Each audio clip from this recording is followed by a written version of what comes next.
Chers élèves, bonjour à tous. Pour cette semaine, je vais vous proposer de réviser l'orthographe et les accords du participe passé. Alors, vous vous en souvenez sans doute, nous avons commencé la séquence 4 par les dictées du jour sur les accords du participe passé. Cela veut dire que vous avez déjà en partie la leçon dans vos classeurs. Mais afin de tout remettre à plat et m'assurer que vous avez tous le même support avant de vous lancer dans les exercices d'entraînement, je vous propose un rappel en vidéo afin de remettre tout au clair. Le participe passé, qu'est-ce que c'est? Donc, à titre de rappel, il s'agit de la deuxième forme du verbe lorsque celui-ci est conjugué en temps composé. Quels sont les temps composés que vous connaissez? Eh bien, la semaine dernière, vous avez révisé le passé composé, mais sans doute vous connaissez ou vous vous rappelez du plus que parfait, du passé antérieur, du futur antérieur. Ce sont tous ces temps qui sont composés de deux formes verbales. Donc, un verbe conjugué en temps composé se construit toujours de la même manière. Je vais avoir en première forme verbale l'auxiliaire être ou avoir conjugué un temps simple, donc le présent, l'imparfait. Pour le passé composé, vous savez que c'est le présent. Et cette première forme va être suivie du participe passé du verbe, qui est une forme qui ne se conjugue pas. On va voir ensemble par contre comment elle peut potentiellement s'accorder. Ainsi, en exemple, pour les verbes du premier groupe, on a le verbe aimer. Au passé composé, ça va donner j'ai aimé, mon auxiliaire avoir et est, qui s'écrit AI, conjugué à la première personne du singulier, au présent, et j'y ajoute le verbe aimer au participe passé, qui s'écrira toujours est. Pour les verbes du deuxième groupe, on a finir. Comme le verbe finir au plus que parfait, tu avais fini. Mon auxiliaire avoir ici est avait, AIS, qui est à l'imparfait, suivi du participe passé du verbe finir, fini, qui se finit en i.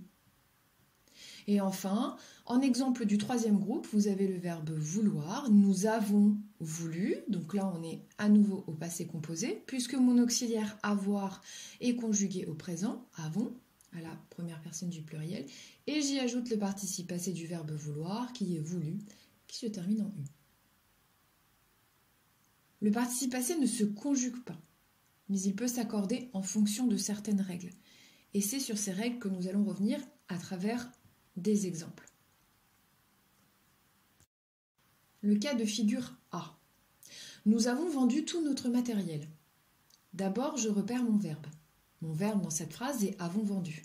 Je repère ensuite son sujet en posant la question du sujet. Qui est-ce qui a vendu tout le matériel? C'est nous. Donc, nous doit opérer normalement un accord. On voit que l'auxiliaire avoir, avons est bien conjugué avec nous puisque je le repère avec la terminaison ENS.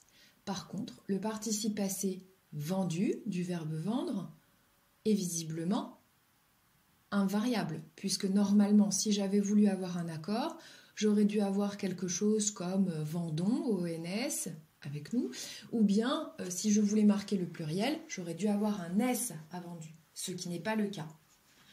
Pourquoi ? Si vous utilisez l'auxiliaire avoir, vous n'accordez pas le participe passé avec le sujet. Le participe passé reste donc invariable. Cas de figure B.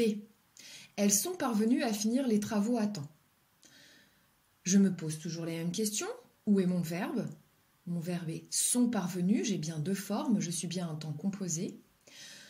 Qui est-ce qui est parvenu? La réponse est elle. Elle est donc le sujet de ce verbe. Je vois que elle, au pluriel, troisième personne du pluriel, permet l'accord avec l'auxiliaire qui est son, puisque son est le verbe et l'auxiliaire être à la troisième personne du pluriel au présent, mais également que elle va engendrer un accord sur le participe passé, comme si c'était un adjectif. Donc je ne le conjugue pas, ce participe passé, comme un verbe, parce que sinon j'aurais une terminaison du type ENT, ce qui n'est pas le cas. Je vais l'accorder exactement comme un adjectif. Donc je vais l'accorder en genre et en nombre avec le sujet. Elle est en féminin pluriel, parvenu sera également féminin pluriel, donc je vais ajouter ES. La règle donc est, si j'utilise l'auxiliaire être, j'accorde le participe passé avec le sujet en genre et en nombre, exactement comme un adjectif. Et le cas de figure C, qui est le plus difficile, et c'est sur celui-ci que vous allez devoir vous attarder. Mathias a acheté des pommes hier, il ne sait plus où il les a mises. Je repère toujours mes verbes pour vérifier où j'en suis. Ici, j'ai 3 formes verbales. J'ai a acheté, j'ai c'est et j'ai a mise. Alors, le verbe savoir, c'est une forme simple, il est au présent, il ne nous intéresse pas ici puisque nous, on cherche des verbes avec des participes passés, donc conjugués à des temps composés. Celui-là, on le laisse de côté. Il nous reste à acheter dans la première phrase. Je pose toujours la question du sujet, qui est-ce qui a acheté? La réponse est Mathias. Je vois que j'utilise l'auxiliaire avoir. Donc, je vais conjuguer avoir avec le sujet. Mathias est la 3e personne du singulier, donc mon auxiliaire sera aussi à la 3e personne du singulier, a. Par contre, le participe passé acheter ne va pas s'accorder puisque j'utilise l'auxiliaire avoir. Pour l'instant, tout va bien. C'est la même chose, c'est une répétition de la règle dans le cas de figure A. Dans la deuxième phrase, on a un petit problème. Il ne sait plus où il les a mises. Je repère mon verbe, a mise, je pose la question qui est-ce qui a mis? La réponse est il. Donc, dans la mesure où j'ai à nouveau l'auxiliaire avoir, j'accorde le sujet avec cet auxiliaire. Il est la 3e personne du singulier, donc mon auxiliaire avoir sera aussi à la 3e personne du singulier, donc je vais écrire a. Mais par contre, normalement, je devrais avoir mis et non pas mise. Je devrais avoir un participe passé invariable, puisque j'utilise l'auxiliaire avoir.